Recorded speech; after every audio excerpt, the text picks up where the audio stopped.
crecimiento endógeno fue un punto de inflexión en todo este debate, porque es como que los neoclásicos empiezan a incorporar la tecnología, ¿no? Era un poco la discusión que teníamos hasta ahora, era una forma de ver las cosas en donde todos accedían a la misma tecnología, ¿no? Y eso daba como una cosa de mucha irrealidad, ¿no?, de los modelos, y los modelos, las ideas, las teorías del desarrollo en donde en torno a la tecnología estaban las diferencias. Entonces, a partir de los años 80, los neoclásicos hacen un esfuerzo por incorporar de otro modo la tecnología. Entonces ahora el debate que se va a dar no es si se incorpora la tecnología o no, sino cómo se le incorpora, ¿no? Si se le incorpora un modelo de equilibrio, ¿no?, con todas las simplificaciones que ustedes vieron, ¿no?, con el crecimiento endógeno, ¿no?, que es básicamente I más D.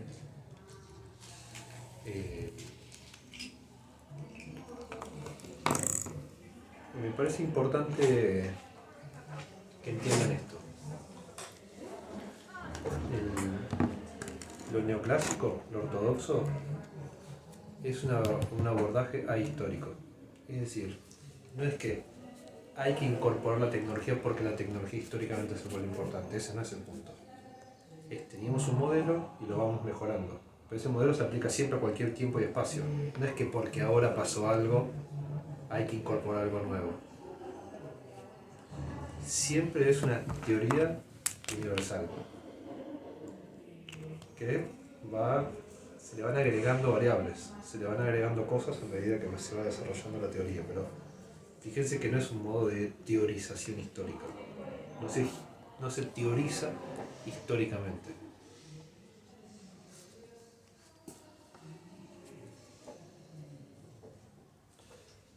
Entonces,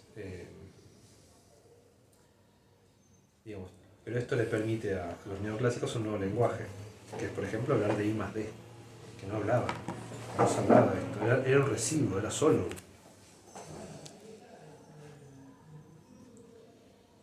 Bueno, esta es una vía en donde la ortodoxia se renovó, fue muy importante.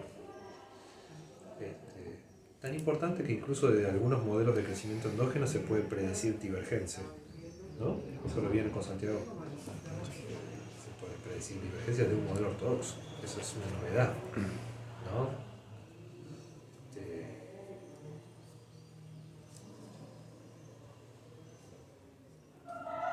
Esa es una vía. Me parece que es muy importante que lo tengan claro. Pero hay otra vía en donde en esta discusión de crecimiento y desarrollo lo neoclásico se reformuló. Y es a través de introducir de un modo más amplio y más una nueva elaboración sobre el papel de las instituciones. Y es un poco lo que vamos a trabajar hoy. No vamos a trabajar el abordaje neoclásico, pero quiero plantearles algunas cuestiones sobre esto antes de pasar al debate sobre las instituciones.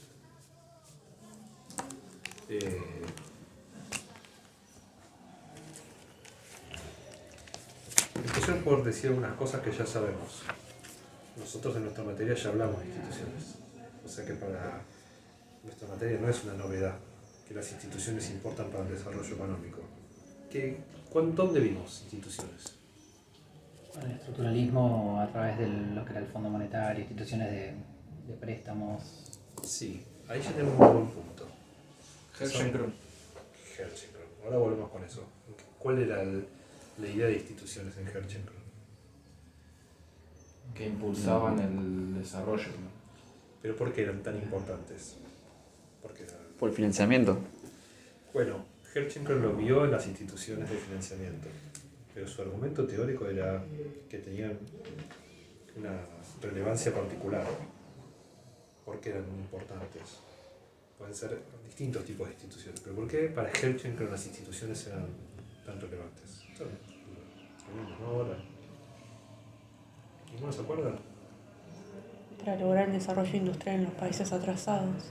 ¿Y por qué en los países atrasados las instituciones eran irrelevantes. Porque no se podía llegar a las trayectorias que habían tenido anteriormente los otros países, que por el propio mercado habían logrado.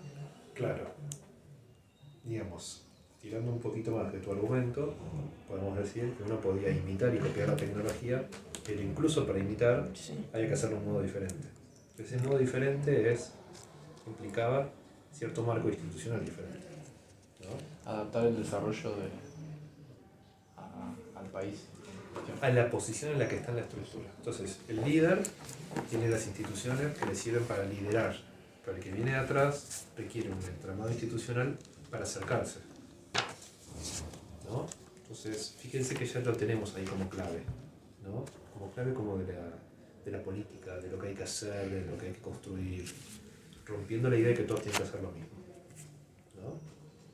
Un poco discutiendo con Rostov, ¿no? Las instituciones son distintas porque son distintas etapas, pero todos van a tener que hacer lo mismo, ¿no? Algunos pueden no avanzar, pero el modelo institucional es una secuencia de que todos tienen que seguir, ¿no? Herchenko y la línea que trabajamos acá es, no, hay patrones divergentes con instituciones divergentes. Y efectivamente, cuando avanzamos en el debate latinoamericano, eso era bien concreto, es lo que vos decís, ¿no? Eso se verificaba en que, por ejemplo, necesitábamos instituciones para que se difunda la tecnología existente. Necesitamos el INTA y el INTI. Porque no es que se difundía, como decían los neoclásicos, por el mercado. Necesitamos agentes que impulsen ciertas cosas, porque solas no van. ¿Por qué no van? Porque donde estamos parados nosotros, eso no pasa, ¿no? Entonces hay que empujar. Entonces, que alguien venga, que un neoclásico venga hoy y me diga las instituciones importan, yo diría, bueno, no. Leía Herchenko hace 70 años que eso está dicho, ¿no?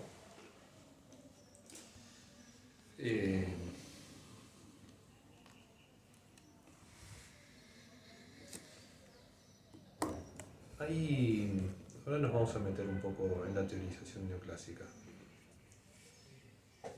O nos metemos ahora y después cambio mi argumentación, porque ya entré por acá.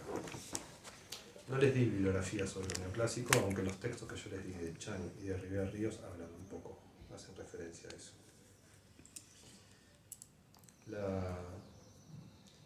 La corriente principal que trabajó instituciones se llama la corriente de los costos de transacción. No sé si escucharon hablar alguna vez en su vida de costos de transacción. ¿No tuvieron microeconomía? Sí, el micro. En las negociaciones era, ¿no? Sí. Mercados de competencia imperfecta. Es costos de transacción, ¿no? Debería haber agregado un texto sobre esto, pero no encontré uno bueno. Así que no lo vamos a dar como un tema importante esto de costos de transacción. Se los cuento ahora para que lo tengan presente, pero no es un tema que va a entrar en el examen así como tema en sí mismo, sino como elemento de contextualización.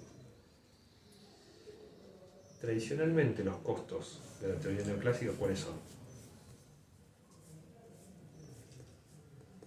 Ustedes vieron microeconomía, ¿cuáles son los costos? El capital y el trabajo.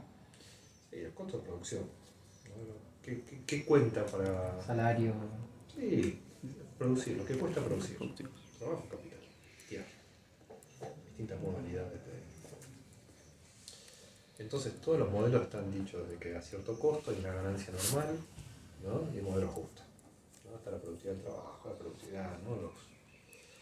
Pero siempre es un cálculo de costos de producción, de precios y de rentabilidad. Y si el mercado funciona, hay un costo óptimo, hay una ganancia normal, ¿no?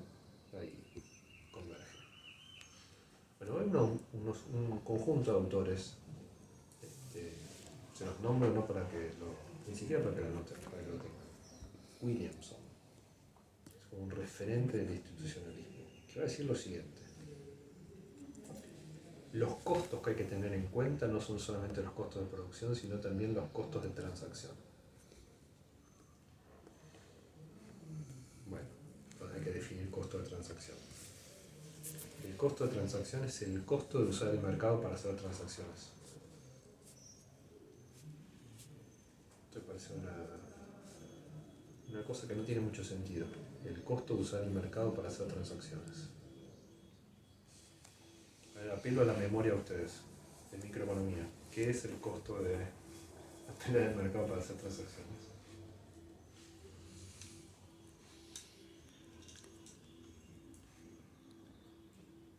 ¿El costo de entrar en el mercado? Dijo.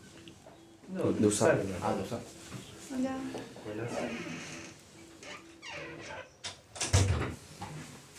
¿Qué significa que sí? Significa que usar el mercado es costoso. Puede ser costoso. ¿Has asociado la idea de externalidades? No, ¿no? Y muy indirectamente. Pero. ¿Nadie se acuerda? Nadie se acuerda de. Bueno, Williamson va a decir que hay algunos bienes que no es que simplemente son todos iguales, que son homogéneos. Entonces, si yo tengo un bien, el mercado se compra y se vende por su costo, porque son todos iguales. Sino que hay bienes que tienen especificidades. Entonces, que no está del todo claro lo que se compra y lo que se vende, siempre. Que hay indefiniciones, que hay cosas no especificadas. Y entonces la compra y la venta del producto implica algún tipo de relación entre el comprador y el vendedor, que no es solamente el momento de la compra y la venta, no es el instante donde alguien paga. ¿No? ¿Se les ocurre algún ejemplo? Como la lealtad a ese producto, ¿no? Cuando uno la preferencia de un producto. Sí, un producto donde a lo mejor alguien se lo tiene que probar y a lo mejor lo tiene que cambiar si no le funciona, si no va a comprar una ropa, yo no sé, ¿no? Voy a comprar un libro de regalo, ¿no? No se termina ahí, ¿no? Hay como, uno va a un taller mecánico, hay un arreglo, pero si el arreglo no funciona uno vuelve y dijo, no, pero vos me dijiste que me lo ibas a arreglar y no me lo arreglaste, y el mecánico dijo, no, yo te dije que no te iba a arreglar esto, pero además estaba esto roto, ¿no? O sea, donde la transacción no termina de estar del todo definida, sino que es objeto de algún modo a una negociación. Bueno, todo lo que es servicio postventa y todo lo que es la información previa y sobre todo todos los casos donde hay algún tipo de acuerdo. Eso también puede involucrar cuestiones financieras. Yo no te lo pago ahora, pero ¿no? Te lo pago en cuotas y queda una relación en donde uno queda con una obligación. La obligación puede quedar del lado del que paga o puede quedar del lado del que ofrece el servicio y decir, si no te funciona yo garantizo que te lo... ¿no? Y así Williamson empieza a describir que cada vez más este tipo de bienes es más la norma del mercado que se uno va al supermercado, compra un kilo de carne, llega a su casa, lo abre y tiene olor a podrido, ¿no?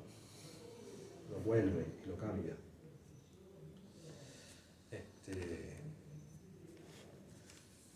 Entonces Williamson va a decir que en muchos bienes hay un contrato.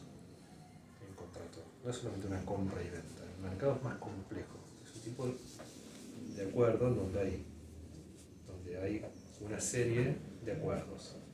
Esos acuerdos pueden ser formales, puede ser que se firme un contrato, ¿no? Por ejemplo, yo me compro un auto, me dan garantía por 6 meses, o por un año, ¿no? O por 3 años a cambio de que yo le haga el service cada año.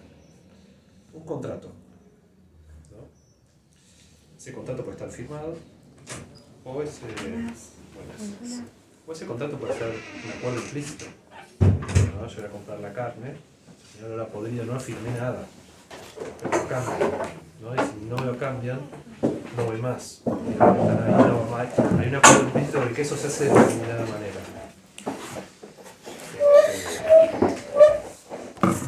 Entonces está esta dimensión del acuerdo. Entonces, ¿cuál sería el problema? El problema es que si nos ponemos todos de acuerdo en que la transacción es un contrato,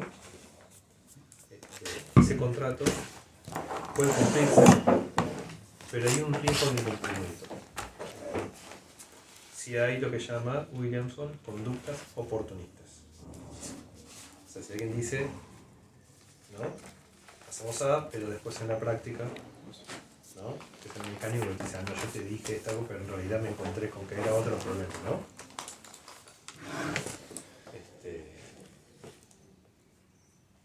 Ahora, ¿qué pasa cuando no se cumple el contrato? Yo compro un auto, me he fallado, y voy a la concesionaria a decir, la caja de cambio, hice 3 cuadras y se me fundió el motor. Bueno, la concesionaria puede decir, te lo cambio. O puede decir, no, fue su culpa. El fallo es porque usted manejó mal. ¿Qué se hace? Bueno, hay que ir con el contrato a la justicia. Bueno, esa es una opción. La otra es ir a agarrarlo del cuello al gerente. No sé, cada uno sabrá cómo se resuelve caso por caso. Lo que está diciendo en el fondo, y ustedes ya lo intuyen, es que si los costos de transacción son muy altos, usar el mercado puede ser caro. Entonces, yo como empresa no puedo preguntar, un insumo, ¿lo fabrico yo o se lo compro a un proveedor? Entonces el gerente de producción me dice, no, ¿qué le vas a comprar a ese proveedor? Si siempre se atrasa, nunca te lo entrega. Y después cuando no, y cuando queda una cosa y te dice otra cosa, lo hacemos nosotros. Dice, no, pero el otro se especializa en eso y lo puede hacer más barato. No, pero no quiero lidiar con él, lo hago yo. ¿No? Entonces lo que está diciendo es que para que la economía sea eficiente necesitamos una división del trabajo cada vez más amplia, que cada uno se especialice. Pero si los costos de transacción son muy altos, no se produce esa especialización. Los agentes pueden preferir no transar y no utilizar el mercado y hacerlo internamente. Está detrás todo este tema de la integración vertical y todo eso, ¿no? Sí, miren, eso sería una explicación de por qué hay más o menos integración vertical. Entonces hay problemas de derecho de propiedad, ¿no? Entonces uno no podría pensar, por ejemplo, en el modelo de las plataformas sin todo esto, ¿no? Por ejemplo, Uber con los choferes. Tremendos costos de transacción, ¿no? De ponerse de acuerdo las condiciones en lo que algún socio de Uber, un chofer, se suma a la plataforma de Uber. Cómo se reparte la plata, cómo tiene que tratar al cliente, en qué casos, si el chofer no cumple con el que pidió la plataforma, es expulsado, ¿no? Están los comentarios, hay una serie de... Fíjense que lo que vamos a ver todo el tiempo es que donde empiezan a aparecer son reglas. Reglas. Que hay que lidiar, que hay que acomodar, que hay que acordar y que hay que pensar qué pasa cuando eso no falla. Ahí ya estamos hablando de instituciones. Los famosos términos y condiciones. Sí, sí. Entonces ya podemos pensar en las instituciones como esas reglas, ¿no? Que guían la conducta humana, ¿no? Para la actividad económica, las instituciones económicas.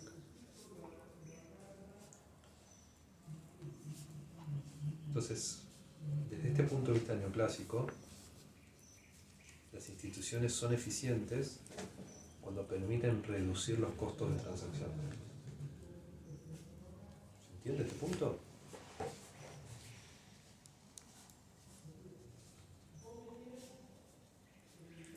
O sea, cuanto más bajan los costos de transacción, más quedan en primer plano los costos de producción, ¿no? Ahora, si los costos de transacción son muy altos, se suman a los costos de producción, generando una ineficiencia económica muy alta.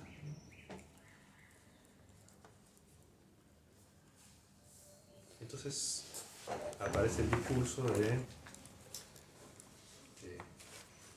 cómo se cumple la ley, ¿no? Las reglas, los contratos. Entonces, esto que es una cuestión de microeconomistas teóricos que están mirando los contratos, están estudiando estas cosas, las transacciones, se publican estudios de cómo se hicieron transacciones en tal producto, en tal industria, cómo cambió una ley, ¿no? Y ahí en los años 80, 70 están todos los neoclásicos estudiando estas cosas. Luego va a derivar va a ser tan exitoso que va a llegar el lenguaje político. ¿En qué va a llegar el lenguaje político? En la idea de que no hay inversiones si no hay seguridad jurídica. ¿Lo ven, no? ¿Pueden vincular una cosa que lo que yo acabo de explicar con esto último que acabo de decir? No va a haber inversiones si no hay seguridad jurídica. casi que uno prende la tele, escucha a un economista ortodoxo y lo primero que va a decir es eso. Lo primero. O sea, que este discurso de las instituciones, que viene de la microeconomía, que viene de ahí, es hoy el principal argumento de la ortodoxia económica en términos políticos. Sí. Los contratos son entre privados, ¿cómo entra el Estado ahí? Bueno, Pero vos tenés un ente que regula, igual por más que son privados. Por ejemplo, vos tenés el Banco Central que regula a los bancos privados. Claro, pero digo desde la lógica ¿de qué? del pensamiento, digamos, ortodoxo. No, que las leyes están hechas por organismos públicos, cumplidas e incumplidas. Entonces, en general, ¿cuándo hay baja seguridad jurídica? Cuando el Estado no respeta las leyes que incluso crea el propio Estado, ¿no? Entonces, por ejemplo, hay un marco impositivo que dice cuánto se va a cobrar impuestos, ¿no? Entonces, en un momento el gobierno necesita, por motivos fiscales, aumentar un impuesto para recaudar más. Aumenta. ¿Qué dicen los que van a invertir en esa actividad? Me están cambiando las reglas de juego. Me están cambiando, yo quiero invertir, pero no sé si puedo invertir porque me van a cambiar las reglas de juego y lo que yo había calculado de mis costos, ¿no? Me los cambian.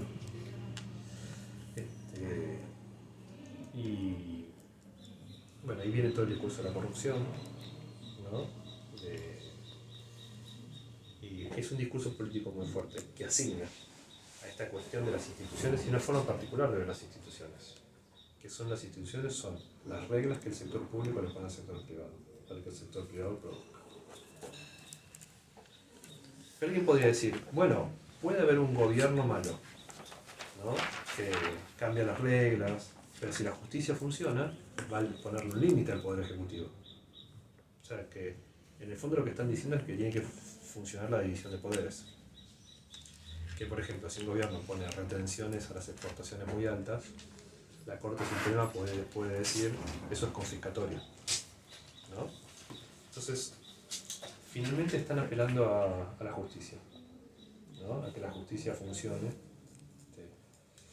Y que el problema del subdesarrollo es que no funciona la república, ¿no? Una visión liberal lo que dice es que los países subdesarrollados no funciona la república para dar garantías jurídicas para que haya inversión privada. Es decir, que no se respeta el derecho de propiedad.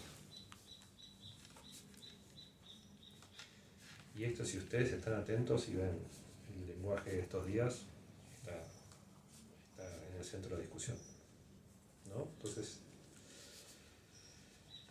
todo esto tiene como mucha importancia para entender la realidad. Pero fíjense de dónde viene, ¿no? Viene de que la idea de costo de transacción está por detrás de las decisiones de inversión. Y finalmente, el desarrollo económico, el crecimiento, ¿qué es? Finalmente, inversión, ¿no?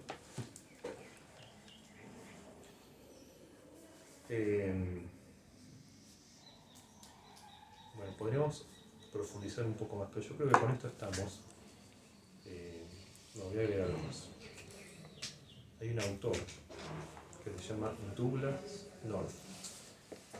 ¿Ustedes escucharon nombrar? No. Está en el texto Está en el texto, sí.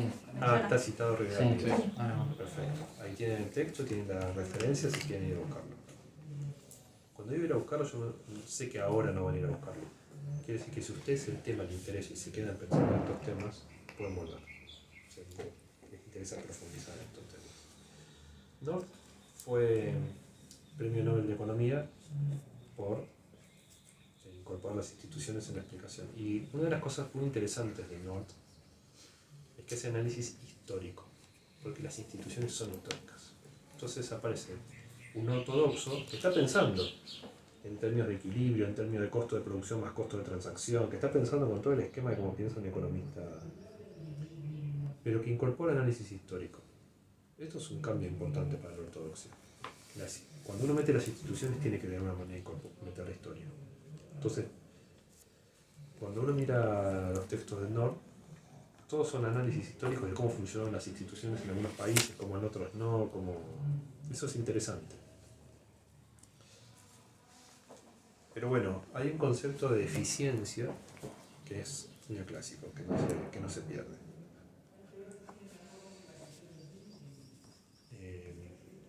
Bueno, voy ahora a introducir elementos más históricos. Esto es una clase bastante introductoria para todo lo que viene, entonces estoy mezclando varias cosas. Ustedes, si es confuso lo que les digo, me preguntan, me frenan.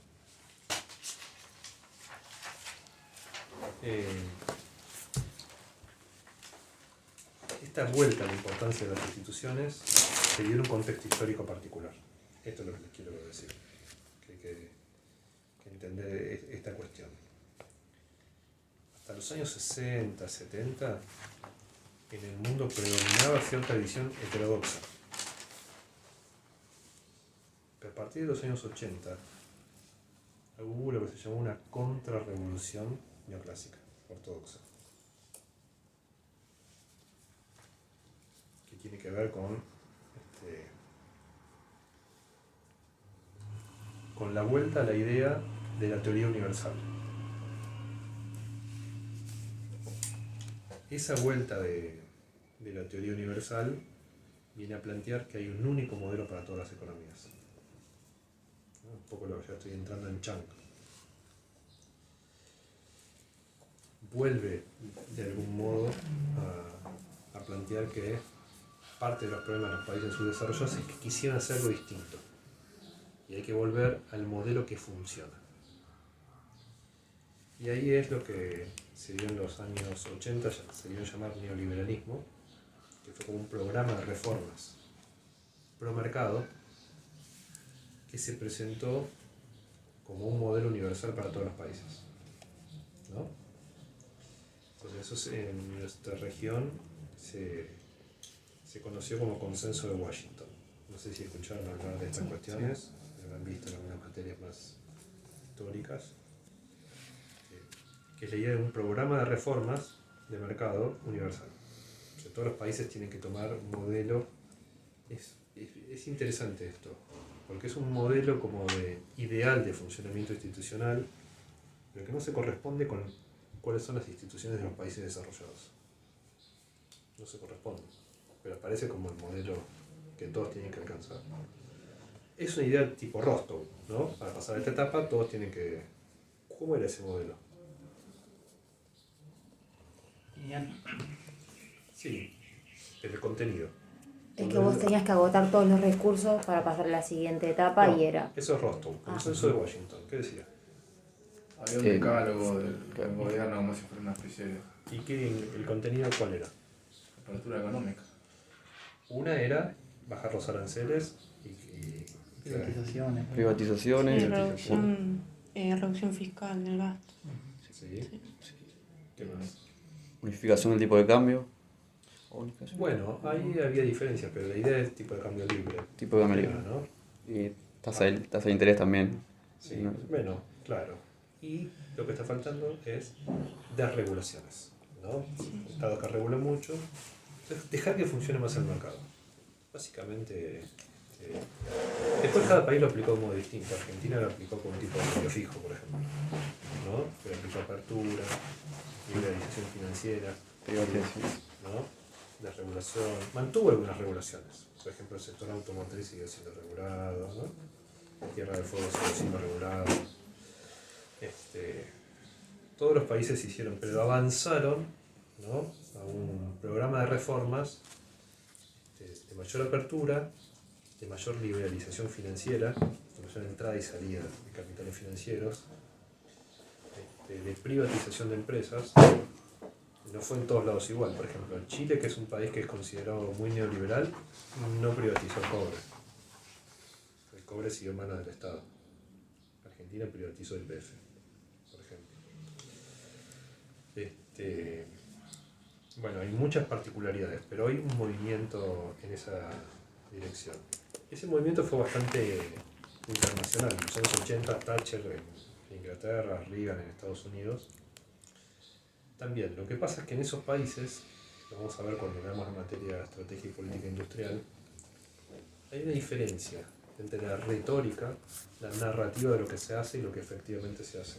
O sea, hubo una retórica bastante neoliberal pero son sociedades donde el Estado siguió ocupando, digamos, un papel muy importante en la regulación económica. O sea, eso no se terminó nunca de desarmar. O sea, entre la narrativa y la práctica siempre se mantuvo una distancia. En nuestros países esa narrativa coincidió más en desarmar el Estado como regulador.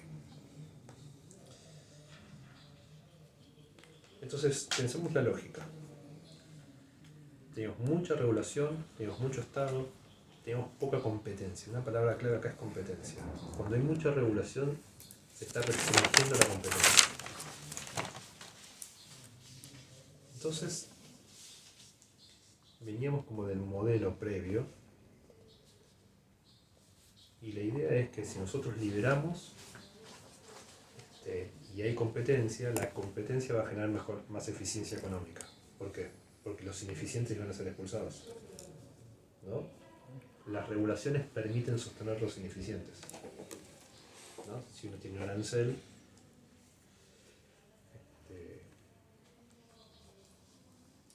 y efectivamente algo en el mundo pasó, de que se bajaron y que hubo una intensificación de la competencia,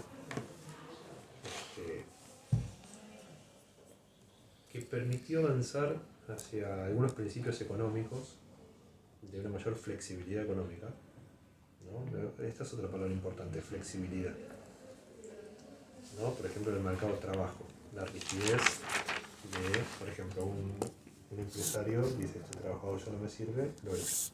¿Cuál sería la rigidez? No hay que pagar un indemnización. Entonces, el empleado, además hay un juicio, y ahí están los costos de transacción.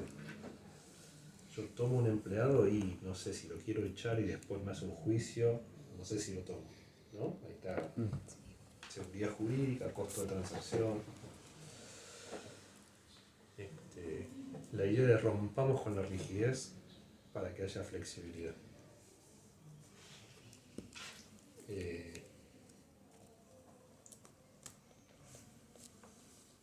Y efectivamente se empieza a producir como a nivel internacional una mayor intensificación de la competencia, procesos de inversión, y la economía mundial empieza de un modo a producirse. ¿Se acuerdan Carlota? Carlota Pérez no lo vieron todavía ustedes, ¿no? Yo estoy argumentando, pero no, me falta introducir elementos. Voy a llegar hasta acá. Hasta la idea, fuerza, de que vivimos una etapa histórica signada por un nuevo tipo de instituciones, ¿no? Más centrada en la liberalización y el mercado.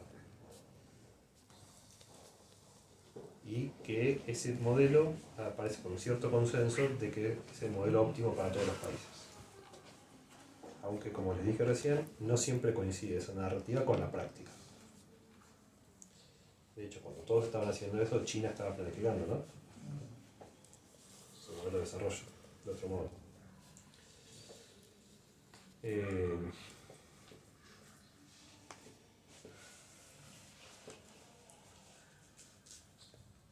Bien. Llegado a este punto podemos decir, aparece dentro de la visión ortodoxa la idea de que hay un conjunto de instituciones que los países tienen que adoptar. Y esas son las instituciones eficientes. Y acá ya podemos pasar a Chang. Entonces yo les propuse como actividad sincrónica de que miren los conceptos de imitación, adaptación e innovación institucional en Chang. Es el momento ahora que ustedes intervengan en esta conversación. Podríamos proceder de este modo. Primero tenemos que definir qué dice Chang sobre estos conceptos. Y después cómo lo encajamos en el hilo argumental que yo les estoy proponiendo. Cómo encaja en esta discusión. Son las dos cosas. Arranquemos por la definición. ¿Qué dice Chang?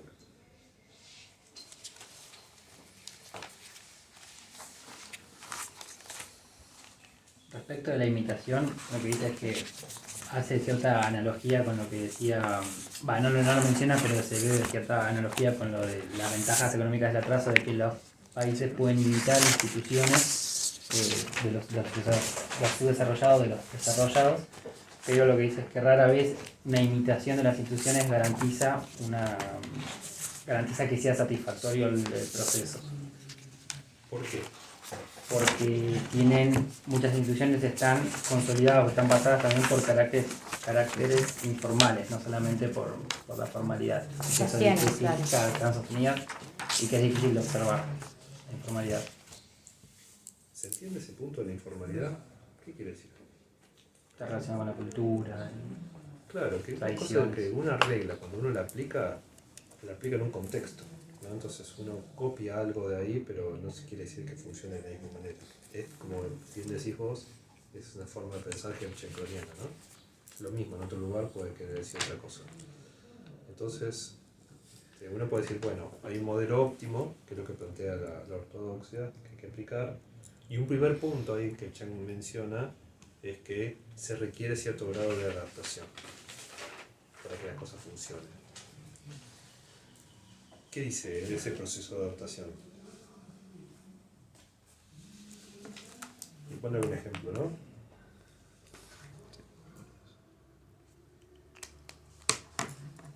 Ay, daba el ejemplo del IVA, me parece. No me acuerdo. Pero en una parte del texto también dice que los países en desarrollo, por imitar, gozan hoy de... Ay, me lo había notado.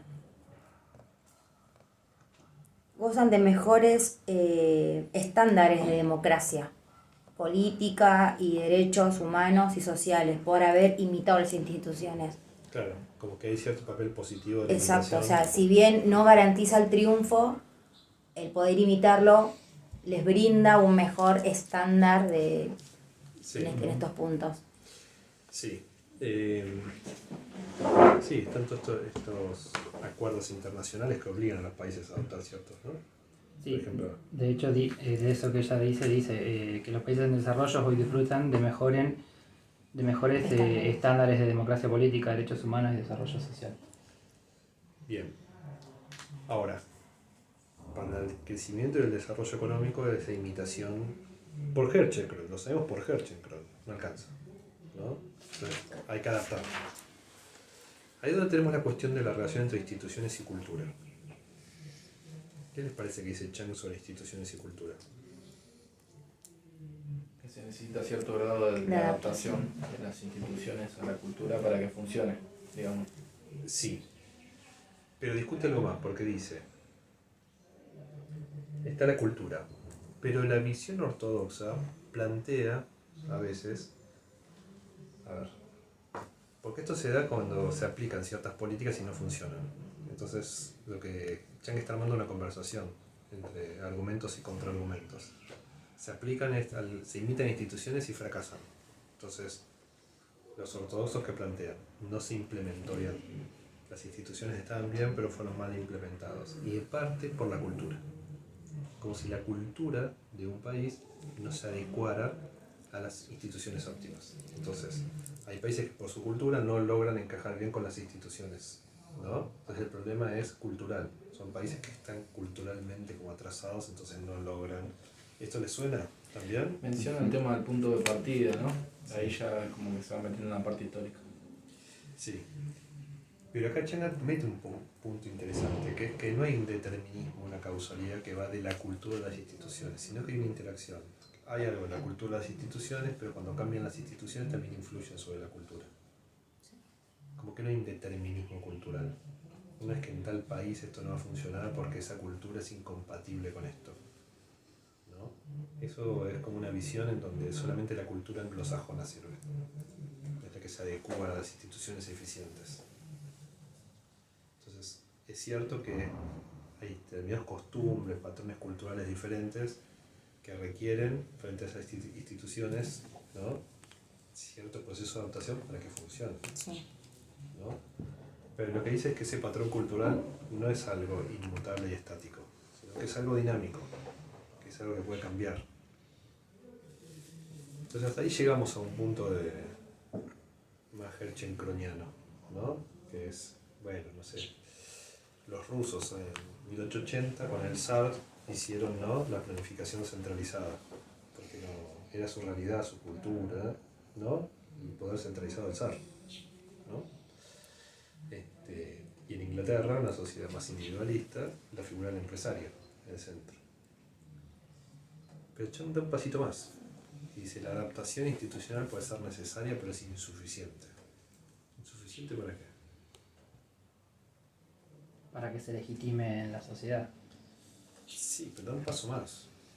Da un paso más, que es lo que yo les pedí en la consigna. ¿Qué es? Que es necesario también innovar en ciertos aspectos. Exacto, exacto. Que uno puede tomar las instituciones del otro y adaptarlas y usarlas, y que esas reglas funcionen, pero hay un momento donde un país que pega un salto, ¿no? Porque esa competencia va a producir algo nuevo. Y no se produce algo nuevo imitando y adaptando, sino que hay un salto de crear sus propias instituciones de acuerdo a su propia cultura. Y que esas instituciones a lo mejor pueden ser nuevas instituciones universales en algún punto. O nunca del todo universales, ¿no? Pero superiores. O sea que lo que Chang está diciendo es, no hay instituciones universales.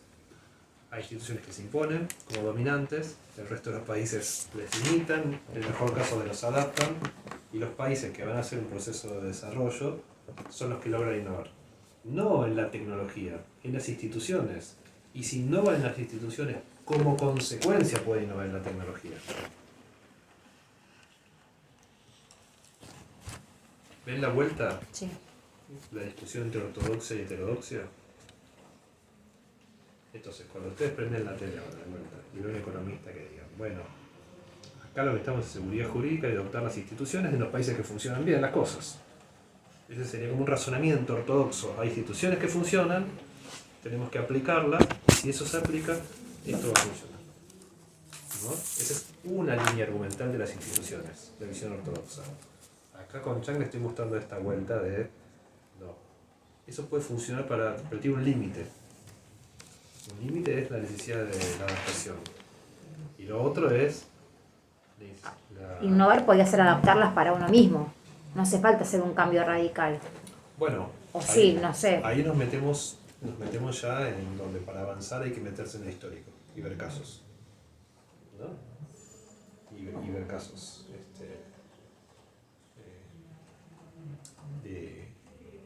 de países que han innovado. Eso lo vamos a ver en estrategia y política industrial, ¿no? Pero sí podemos decir que los casos de los tigres asiáticos fueron muy innovadores a nivel institucional. O sea, que el tipo de cosas que hacían, por ejemplo, adelanto cosas de la próxima materia para industria siderúrgica. En Corea había 5 plantas grandes de siderurgia. Plantas de gran tamaño, que requieren gran capital. Y viene una recesión grande, que va a hacer que no haya mercado para las 5 empresas, para que todos puedan volcar su producción. ¿Cómo resuelve el modelo ortodoxo ese problema? Institucionalmente, ¿cómo se resuelve?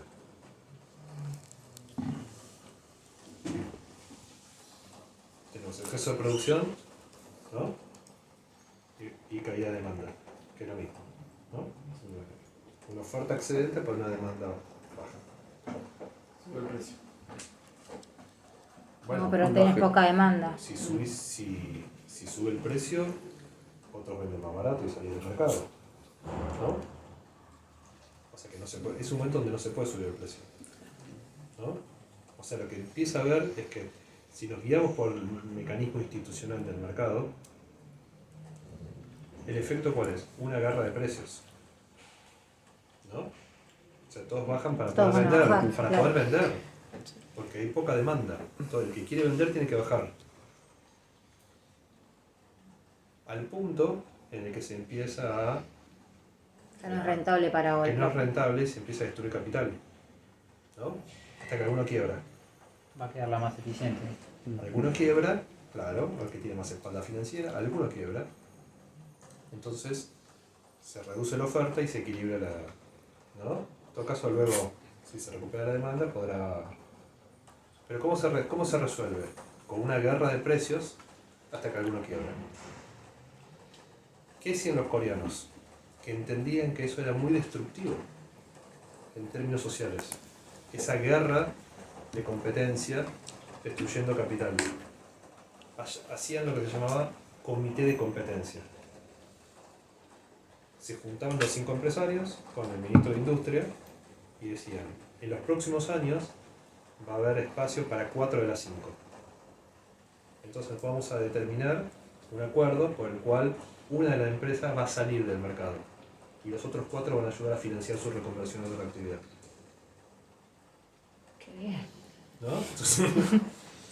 Entonces, no se destruye el capital, o sí se destruye, pero planificadamente, ¿no? Y se socializa ese costo. Entonces, hay un momento en donde la asignación de los recursos se puede hacer vía mercado, pero los coreanos entendían que había otra forma mejor de hacerlo, que era socialmente menos costoso, ¿no? Entonces, tenían estas cosas donde se podía acordar estas cosas, con un Estado que era creíble para sentar en la mesa a los empresarios cumplían los acuerdos, ¿no? También si no cumplían los acuerdos, los metían presos. No estoy diciendo que el modelo coreano es bueno, lo que estoy diciendo es que las formas de regular la economía son variadas y que hay innovación institucional. Otras innovaciones institucionales de los coreanos era muy claramente tener objetivos de exportación.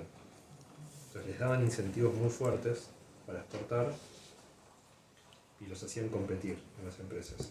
Y los que no cumplían con las metas las retiraban. Entonces tiene una cosa muy fina de poner metas, de ir cambiándolas a lo largo del tiempo, pero con una capacidad muy fuerte de monitorear lo que hacía cada empresa, ¿no? Y con la capacidad de retirar el incentivo económico. Entonces se hacía un juego muy fuerte entre meta y objetivo, ¿no? Que daba mucho incentivo. ¿Qué pasaba en Argentina cuando se quería hacer eso? Se daba el incentivo, pero había mucha dificultad para controlarlo y sacarlo, ¿no? O sea que había algo ahí de la regla de cómo operaba que no funcionaba. Y en el caso coreano, lo llamativo es lo bien que funcionaba. O sea que a nivel institucional había armado ahí de la regla de comportamiento que funcionaba. Bueno, eso sería innovación institucional, ¿no?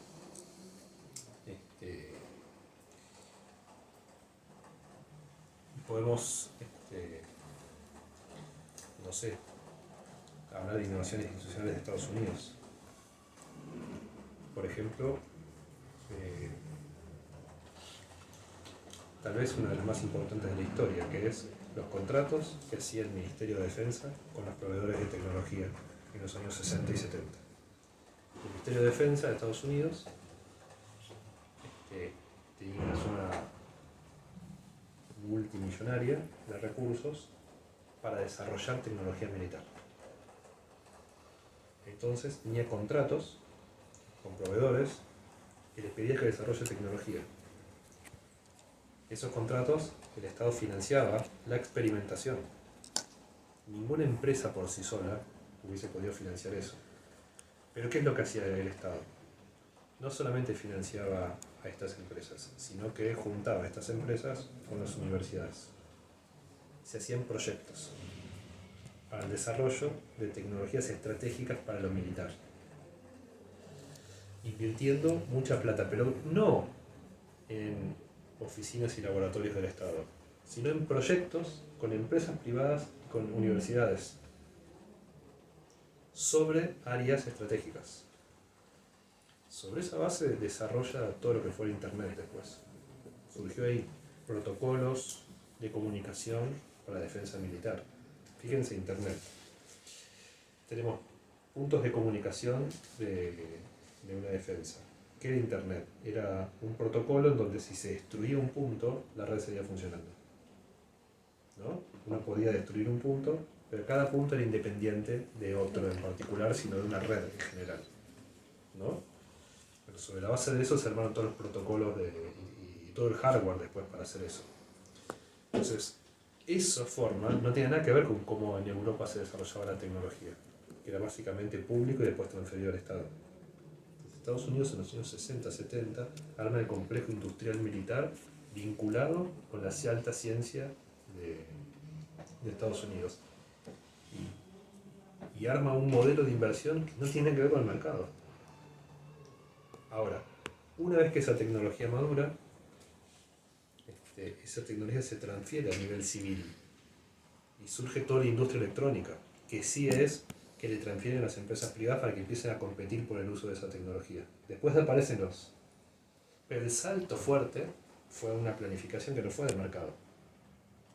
Entonces el mercado aparece ahí operando sobre la base de un conjunto de innovaciones institucionales muy potentes.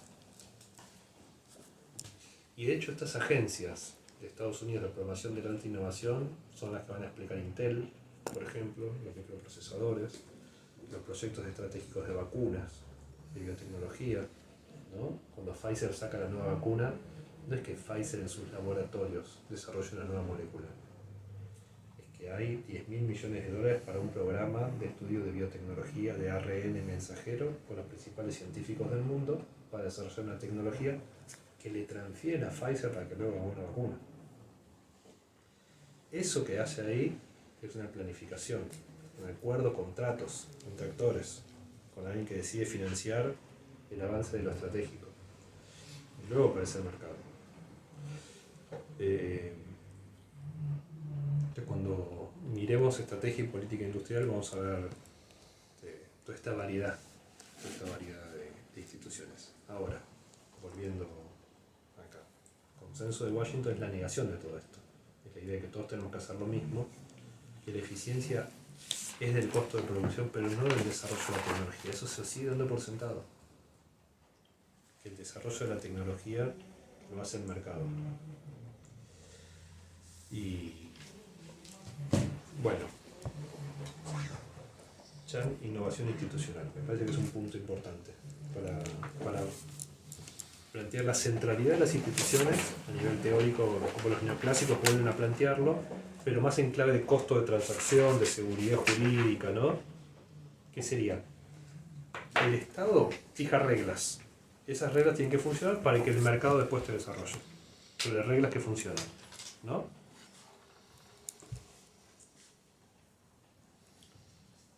Y la visión alternativa es la construcción de esas propias reglas es el desarrollo económico. No es que es un requisito, no es que yo hago las reglas y después ocurre el desarrollo económico. El desarrollo económico es la construcción de esas reglas. Es en sí mismo el objeto, no es la causa, es casi la consecuencia, digamos. ¿No? Se va construyendo esa innovación institucional que es la que permite el desarrollo. Hasta que esas instituciones dejan de ser innovadoras y se vuelven obsoletas. Porque otra habrá innovado en otro lugar del mundo, ¿no? Institucionalmente. Son dos modos de mirar el problema.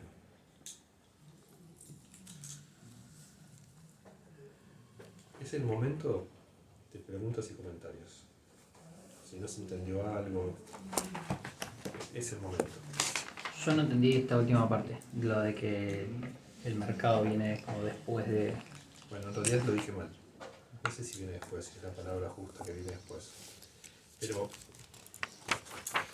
en el mundo neoclásico los costos de transacción es como están los costos de producción y los costos de transacción. Pero en algún sentido la tecnología está dada, ¿no? El desarrollo de la tecnología. Entonces, lo que estamos diciendo es que una cosa son las instituciones para ver cómo se asignan los recursos cuando la tecnología está dada. Y otra cosa es pensar qué modelo institucional para el cambio tecnológico. Para O desarrollar sea, pensarlo al tecnología. revés, o sea, la institución está pensando para luego brindarle al mercado, digamos, para abrir el juego al mercado. Claro. No del mercado hacia la institución, sino de la institución al mercado sería. O interactivo, ¿no? En el sentido de que la institución no es la asignación de los recursos dados, sino es la propia creación y producción de los recursos.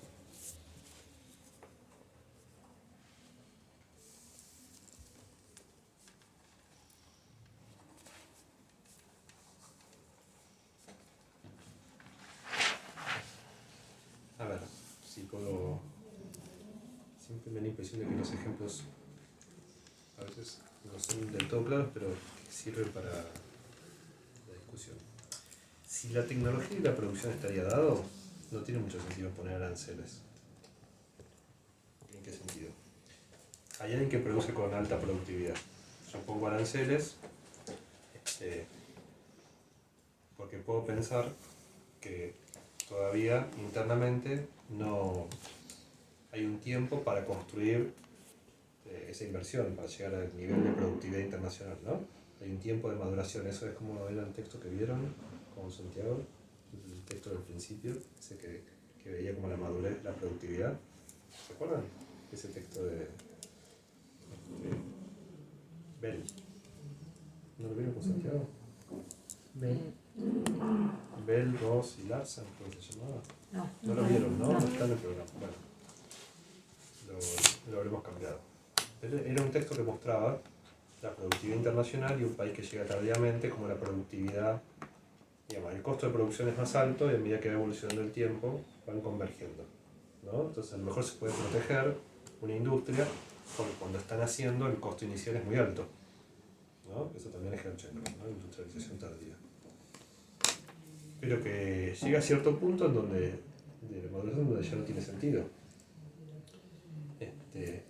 Ahora, todo el tiempo se está pensando que la tecnología está dada, porque uno puede pensar que hay un país que está protegiendo para poder ir más allá de eso, para innovar, ¿no?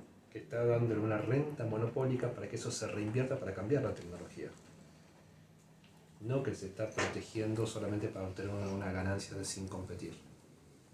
Y lo metemos en una clave más schumpeteriana, en la relación entre monopolio y tecnología, que es un poco el centro de la discusión de teoría económica. Para los neoclásicos, el monopolio es una forma de no competir.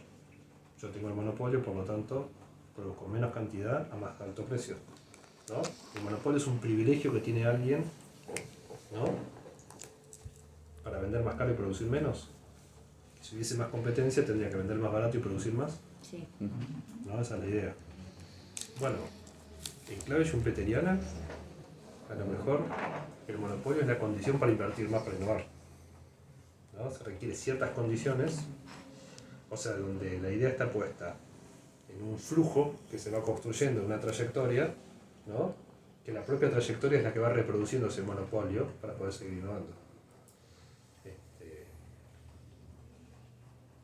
Entonces la pregunta sería, ¿qué instituciones regulan eso? Si hay alguna institución que regule que ese poder de monopolio vaya hacia una inversión que genere innovación o simplemente a obtener ganancias extraordinarias sin innovar, ¿no? Sería la disyuntiva. ¿Qué instituciones se promueven? Pero en sí mismo, para una visión schumpeteriana, el monopolio no sería un problema en sí mismo. Sería qué tipo de monopolio, innovador o no innovador. Mientras que en lo neoclásico todo monopolio es un atentado contra la innovación, ¿no? Bien. No te respondí, ¿no? Más o menos. Sí, la primera parte sí. Bien. ¿Alguna otra pregunta sobre las instituciones? Y les quiero resaltar que para mucha gente la teoría del desarrollo es institucionalista. Para mucha gente cuando le preguntan ¿cómo se piensa hoy el desarrollo económico? Son las instituciones.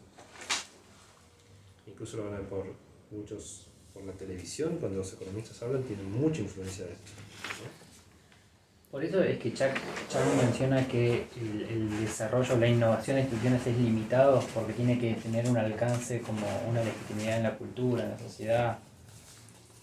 No me acuerdo concretamente esa parte del texto.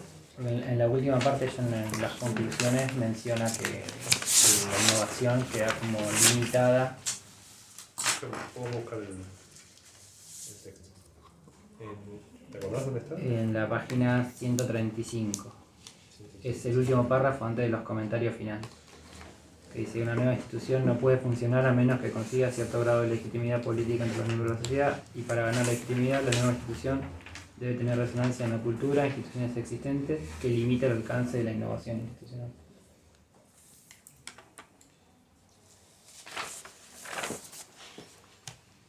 Bueno, sí, es bastante claro lo que dice. Vamos al caso de Corea, de este acuerdo entre empresarios, ¿no? Eso requiere cierto patrón cultural. Claro, por eso era. Y sí, ¿no? En Argentina hoy se hace eso, sería visto como una trampa por el resto de la sociedad. Si se juntan 5 empresarios para ver cómo se resuelve el problema y alguno le va a financiar a otro su cambio de modelo de negocios, no tendría ninguna legitimidad. Lo que todo el mundo no sospecharía, todos estarían seguros que hay algo que está mal, ¿no? Porque en nuestra cultura ese tipo de acuerdos son vistos como contra la sociedad.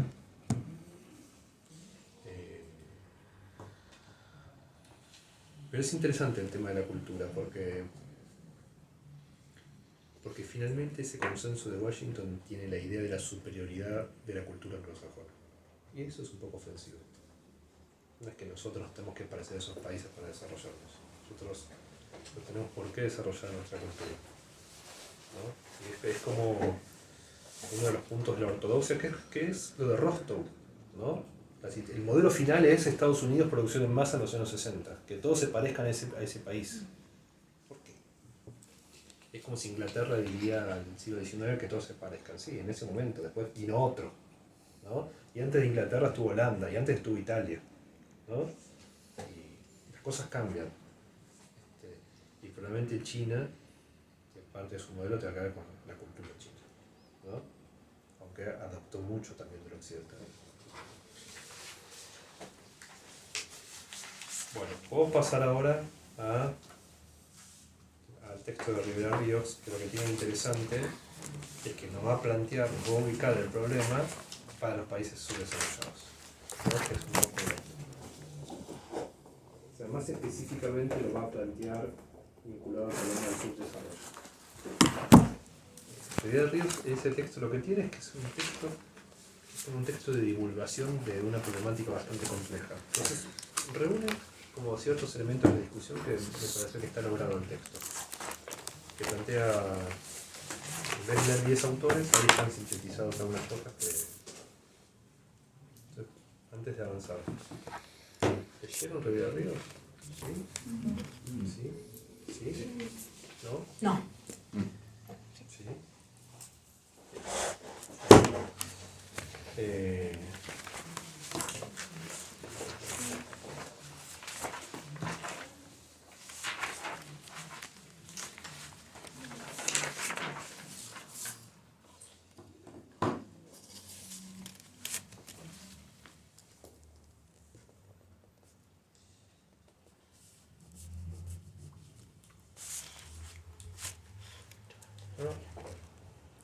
Hay un punto en donde Rivera Ríos plantea unas cuestiones que nos ayudan a aclarar un poquito más.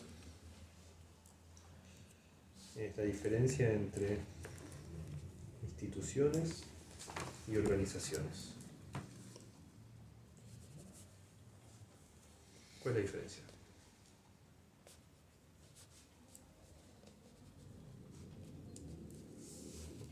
Porque a veces nos confundimos. ¿El FMI qué es? Institución. Bueno, según la definición más estricta de los institucionalistas, no, es una organización. Lo que pasa es que en nuestro lenguaje común es una institución. Pero si somos más precisos, no es una institución, es una organización. Las instituciones son las reglas que guían la conducta. Entonces, en una organización hay instituciones. Una institución crea instituciones, pero es una organización. Para decirlo más simple, una cosa son los jugadores y otra las reglas de juego. Pensemos en el ajedrez, ¿no? Las fichas son los actores, son las organizaciones, digamos. Las fichas. ¿Y cuáles son las instituciones? Las reglas. Las reglas, cómo mover las fichas. Claro, ¿no? Cómo se ordenan las piezas al comenzar, cada movimiento de cada pieza y termina cuando jaque mate, ¿no? Entonces las instituciones ahí son las reglas. Y luego están los actores. Ahora, en el mundo social, no en el ajedrez, en las organizaciones hay reglas internas, ¿no? Hay reglas internas de la universidad, por ejemplo. Sí, o no, es una norma de convivencia que uno tiene, por ejemplo. Entonces podríamos decir, claro, la Constitución es como, ¿no? Como la institución madre, ¿no? Pero alguien podría decir, no, en realidad no es la Constitución, son los 10 mandamientos, ¿no? Entonces tenemos las reglas formales que están escritas y las informales que no están escritas. Las informales son reglas de comportamiento que no están escritas pero que operan.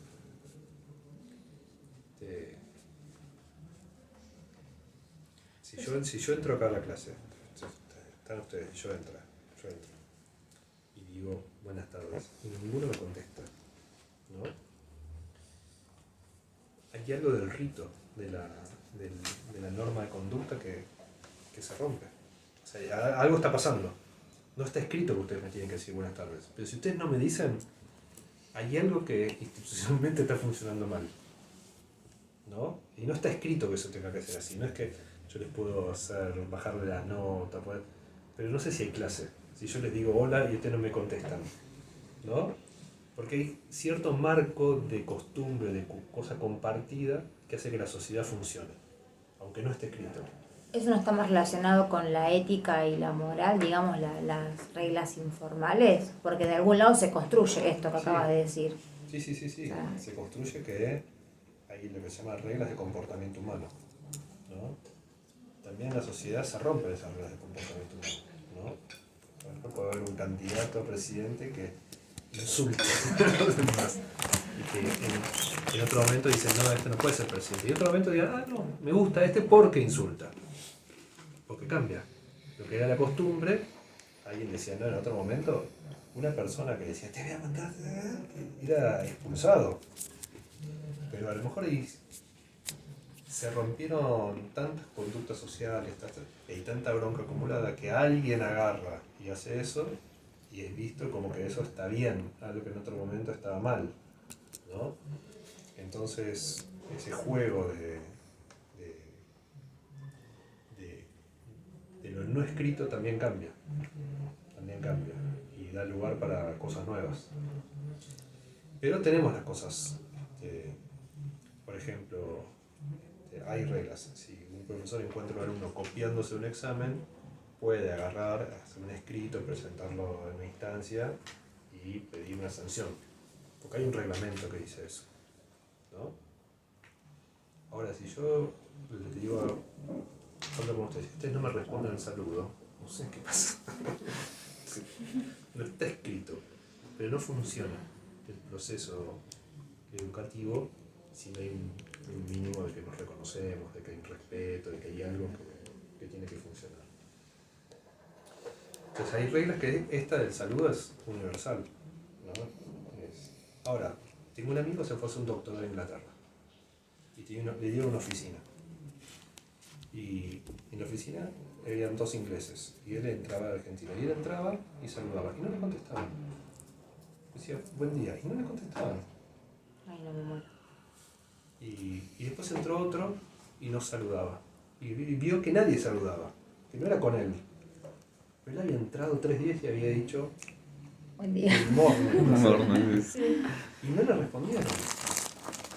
Entonces, bueno, esa persona se tuvo que dar cuenta de que esa costumbre era distinta. Acá si alguien nos saluda es grave.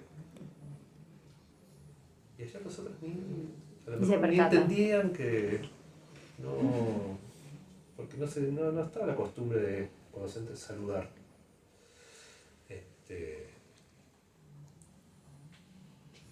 Bueno, entonces las instituciones tienen que ver con esas reglas de la conducta humana, el comportamiento humano.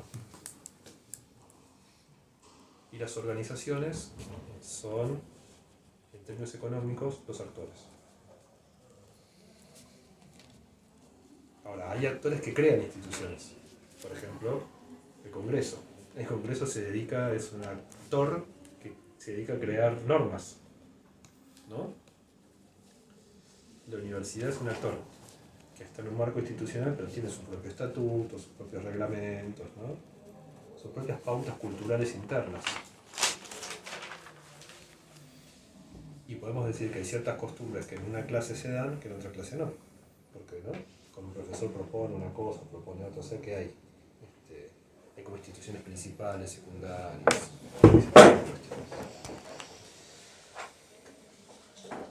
entonces, el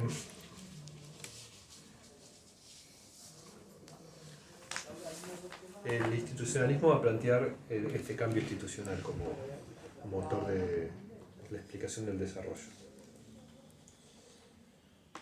Entonces Rivera Ríos lo va a plantear de este modo. Se va a hacer la siguiente pregunta. Fíjense la pregunta que se hace. ¿Por qué unas sociedades son tecnológicas dinámicas y otras no? ¿Por qué algunas sociedades son tecnológicas dinámicas y otras no? No se está preguntando por qué algunas sociedades asignan eficientemente los recursos y otras no. Se está preguntando por qué algunas sociedades son tecnológicas dinámicas y otras no. O sea, ya en la pregunta está parte de la respuesta, ¿no? O mejor dicho, el tipo de abordaje. La respuesta es por sus instituciones. Entonces,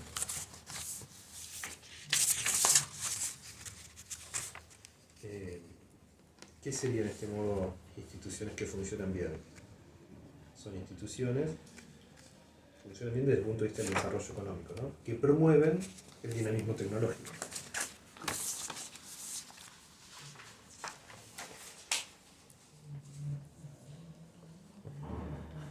Son inductoras de la innovación, dice, ¿no? Exacto, y del aprendizaje agrega, ¿no? Entonces, el problema es cuáles son las instituciones que promueven la innovación y el aprendizaje.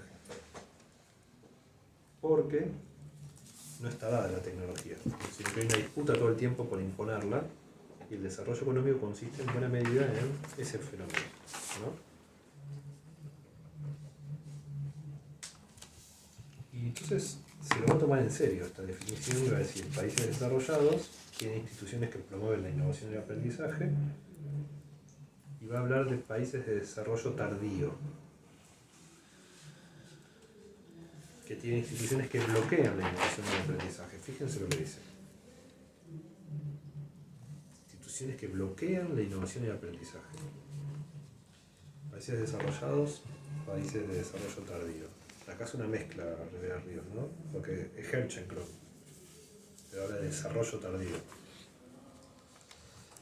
Herchenkron habla de industrialización tardía y el estructuralismo habla de subdesarrollo. Él habla de desarrollo tardío, pero se dan cuenta que estábamos hablando de lo mismo, ¿no? Con forma de nombrarlo. Entonces, bueno, teníamos desarrollo y subdesarrollo. Esto está renombrado en términos de instituciones que promueven innovación y el aprendizaje. Entonces, es un poco curioso el problema. No sé si ustedes se lo habían planteado alguna vez así.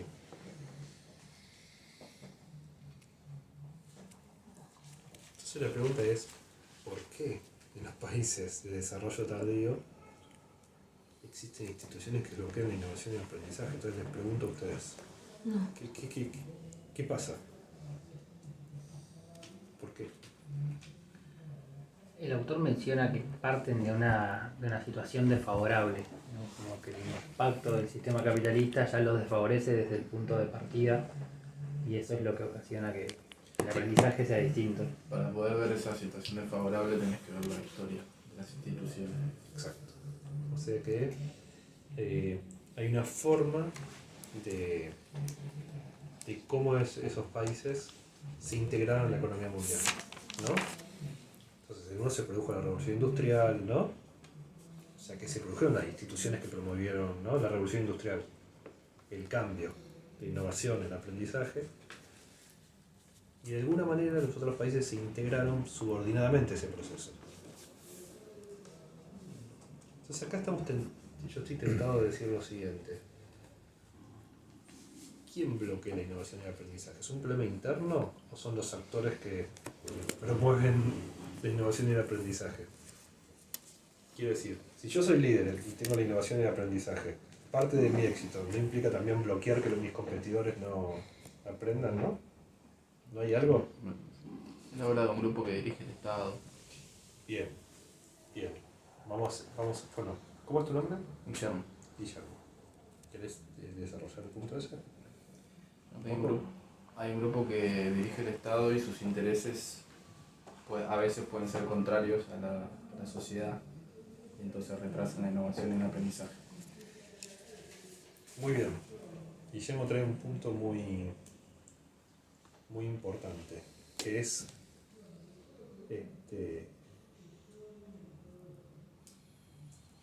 que en realidad en los países subdesarrollados o de desarrollo tardío puede haber una situación de disfuncionalidad es decir, de instituciones no eficientes, que no promueven la innovación y el progreso, pero que haya actores que ganen.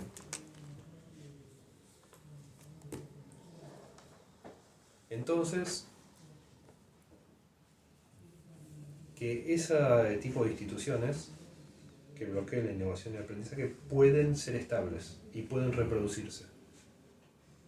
Porque hay algunos actores que con esa configuración se benefician.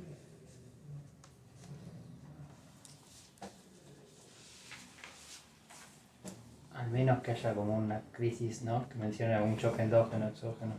Ya llegamos a esto, pero desarrollamos más este punto porque es crucial. Es crucial. A eso lo va a llamar función depredadora. ¿Qué es lo depredadora? Que es una élite de un país que obtiene de alguna forma alguna renta de algún recurso, que tiene el monopolio, que tiene el privilegio de acceder a eso, ¿no? Pero deja fuera la innovación y el aprendizaje del resto de la sociedad. O sea que ese recurso que genera algún tipo de renta, en vez de ir a promover innovación y aprendizaje, va a enriquecer a ese grupo que tiene privilegios y la élite. Justamente dice que la idea del desarrollo es que participe toda la sociedad. Que se rompa esa función depredadora de una élite, ¿no? ¿Qué se les ocurre? ¿De qué estamos hablando? Estamos hablando con palabras abstractas, pero concretamente, ¿de qué estamos hablando? ¿Qué ejemplos se les ocurren históricos? Históricamente la clase oligarca terrateniente. ¿Y cómo sería eso? A ver, ¿cómo sería en O sea, Argentina? desde el principio dominaban las grandes extensiones de tierra, el acceso al poder político, de la mano del poder económico.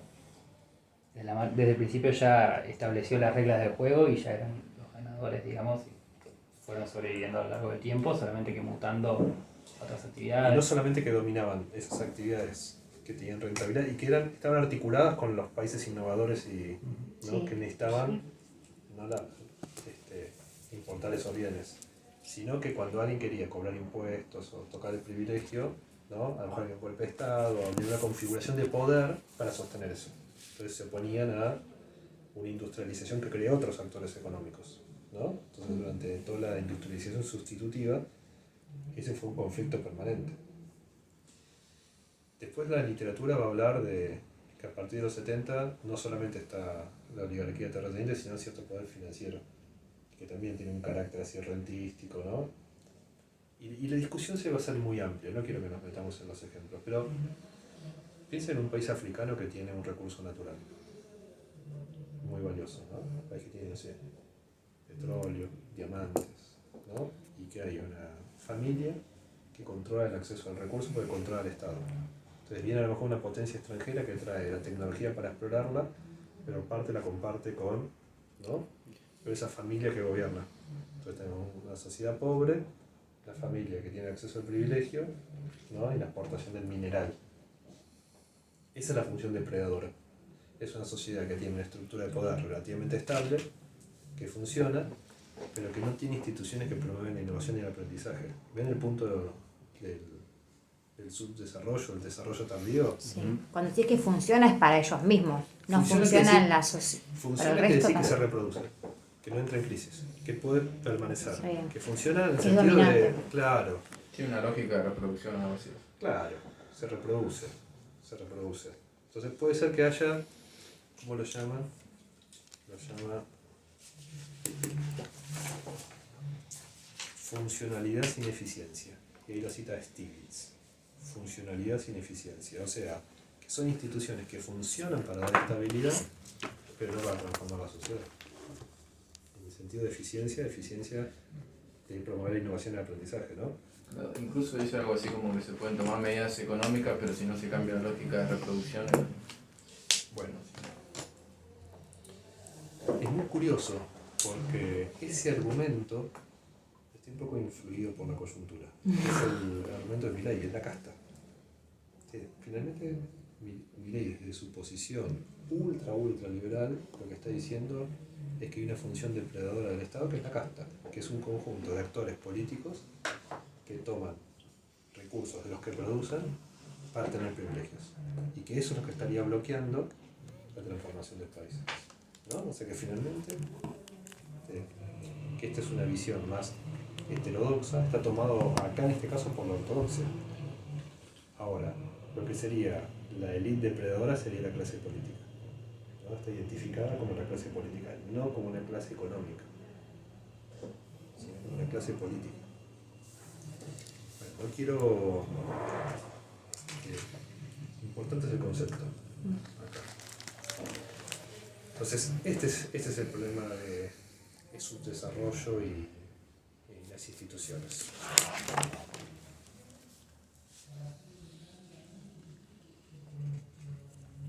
Entonces, efectivamente, hay un análisis histórico sobre el papel de la colonización, cómo hubo cierta desigualdad en la distribución del acceso a los recursos desde el comienzo, por ejemplo, el acceso a la educación, como en nuestros países no fue desigual, el acceso al crédito, el acceso a la tierra, el acceso a la cultura, ¿no? Como hubo una estructura de exclusión en donde la innovación y las condiciones para la innovación y el aprendizaje siempre fueron limitadas. De hecho, Argentina fue mucho más inclusiva que otros países. De hecho, el sistema de educación pública argentina durante mucho tiempo fue como un ejemplo de inclusión, ¿no? De hecho, lo es todavía. Lo sigue siendo.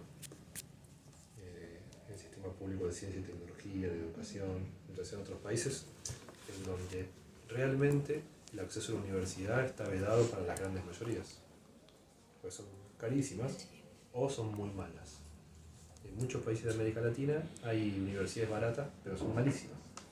Entonces sí, los trabajadores pueden ir a la universidad, pueden mandar a sus hijos a la universidad, malas. Las buenas son imposibles. Esta cosa que tiene Argentina, estas universidades públicas como esta, ¿no? Que es gratuita y es relativamente buena. Yo no diría que es la gran excelencia, pero son universidades que permiten un acceso a la formación a una cantidad importante de gente, mucho más que en otros. De hecho, vienen de muchos países a estudiar acá. Sí. Bueno, lo que va a decir esta tradición es que hay una historia de exclusión, de desigualdad, ¿no? O sea que esta idea de instituciones más inclusivas nunca llegó a hacerse carne en nuestros países, salvo en algunos periodos. Ahora, tampoco está tan claro que las políticas inclusivas fomenten la innovación y el aprendizaje. Tampoco.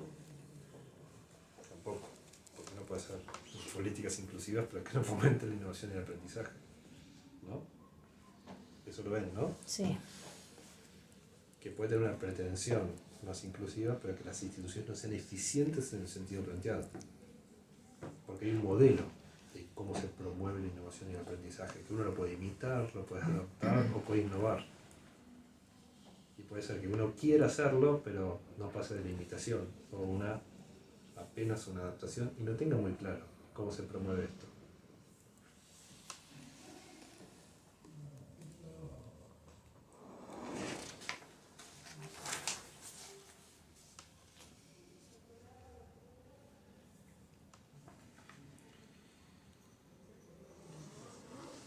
Bueno, otro elemento que introduce Rivera Ríos es que hay una trayectoria institucional, ¿no? Construida históricamente. Eso es lo que dijimos hasta ahora. A eso le podemos agregar que esas trayectorias tienen un carácter inercial, o sea, que tienden a autorreproducirse. ¿Por qué? Porque esto que yo les decía de las costumbres, ¿no? De la cultura, ¿no? Hay algo que se establece como modo de...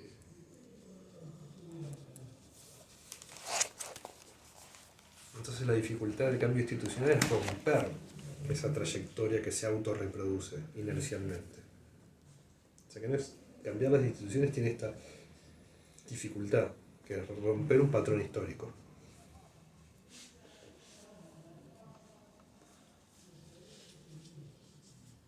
Entonces ahí aparece la pregunta, el punto interesante. ¿Cómo se cambia una trayectoria? ¿No? Y aparece la idea de que la trayectoria no cambia sola. Se requiere algún tipo de crisis que ponga ese sistema en dificultades para reproducirse. Una crisis de legitimidad. Algún poder que amenace el poder monopólico de esa élite depredadora.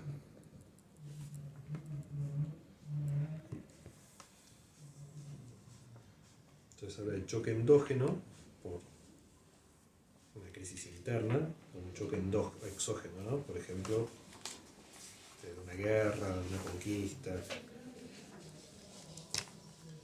En buena medida hay toda una literatura que dice los países asiáticos que se desarrollaron fueron una respuesta a la amenaza del comunismo, ¿no? O sea, había una amenaza de que iban a ser sacados del poder esas élites. Por eso, endógeno sería que los ciudadanos, digamos, Que haya una se crisis rebelen, interna, no sé, se la rebelen. dictadura, estoy pensando, no sé. Sí, o que en el, no sé, que en el año 2001 en Argentina, ¿no? La sociedad salió a la calle a decidir que se vayan todos. No había algo que, ¿no?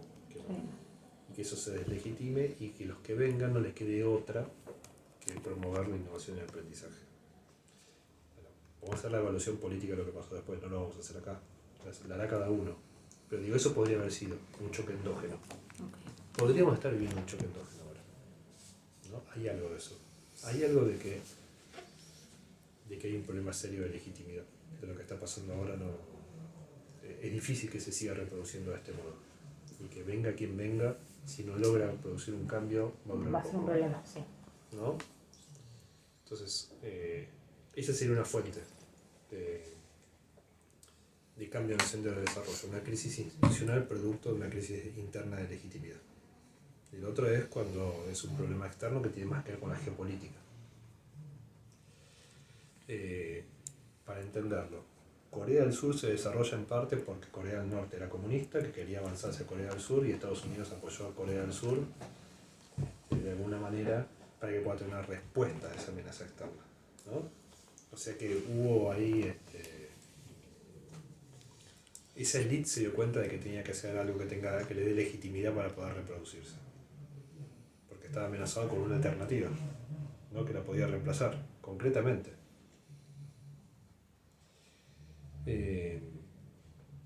La Guerra Fría entre Estados Unidos y Rusia también fue un choque, ¿no? La carrera científica, tecnológica, militar implicaba ver quién dominaba el mundo y quién perdía. O sea que si no se lograba desarrollar, hacer algo con la innovación y el aprendizaje, iban a ser desplazados.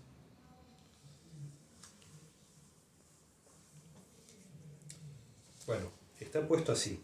Está puesto como que las trayectorias institucionales están sujetas a inercia, se autorreproducen, son muy difíciles de cambiar, pero que aparecen crisis, momentos de crisis en donde puede haber un cambio de trayectoria.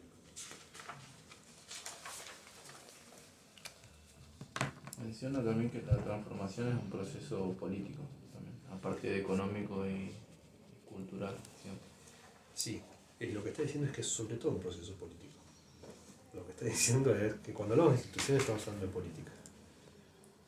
Y que la teoría del desarrollo fue un poco economicista.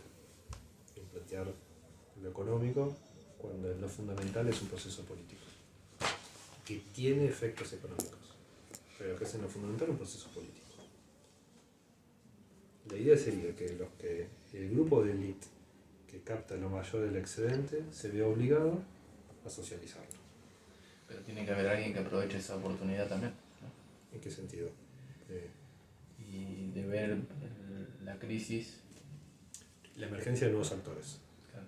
Exacto. De nuevos actores políticos y económicos, ¿no? Entonces, si tenemos los actores de la soja y de la finanza, supongamos, simplifiquemos un poco, que la élite fuese esa, no es esa. ¿Pueden ser los sindicatos también? Sí, o pueden ser sectores urbanos, empresarios, o actividades vinculadas a actividades turísticas, no sé, una diversificación de actores que están pujando por aprender e innovar en otras actividades y que reclaman otro uso del excedente. Esto tiene una dimensión territorial también, ¿no? El centro del país, la periferia del país. Es un poco vago. Cuando llegamos a este punto tenemos que ir a cosas más concretas. Pero esta materia no vamos a ir a cosas muy concretas. Estamos como a nivel más de los conceptos. Pero la crítica es un poco los neoclásicos, que ven las instituciones como si fuesen solo instituciones económicas, ¿no? Y un poco a los análisis más tecnologicistas, empresariales, que están viendo la innovación y el aprendizaje, pero no ven la política. Que todo eso no es independiente de la política. Que esas instituciones se definen a nivel del político de la sociedad. Bueno, yo creo que yo hasta acá llego. No sé si se entiende el argumento.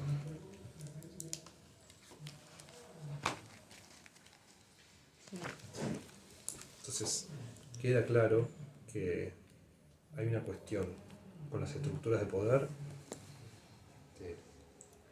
pero algo con la innovación institucional, cómo se promueve la innovación y el aprendizaje en el contexto nuestro en el que estamos, con lo que tenemos, con nuestra historia, ¿no? Dado el lugar en donde estamos parados, diría Herbert Schenker, ¿qué hacemos? Pero un primer punto es bloquear la función depredadora de los que hoy reproducen su poder apropiándose de los recursos existentes. Ese sería como la matriz del cambio institucional.